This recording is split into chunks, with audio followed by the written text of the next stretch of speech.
sắp đây lo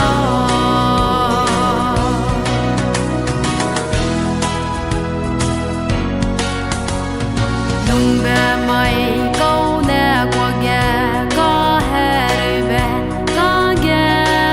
qua dây lê dây về mày hè vui mẹ có ghé kia gầy lê đến mong quăng bêu con nhìn về ta bé yêu đi lăng lê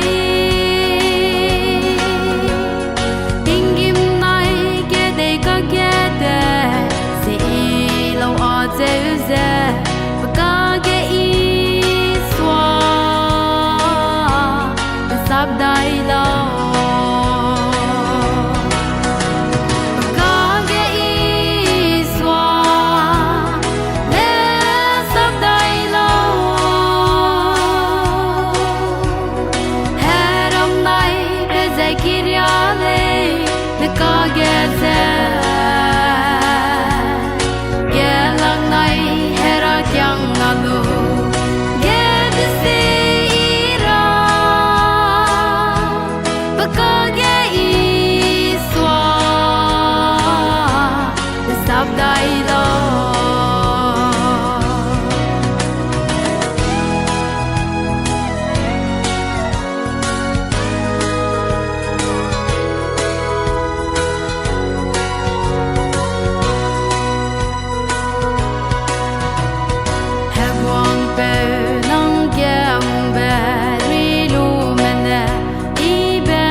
Kiria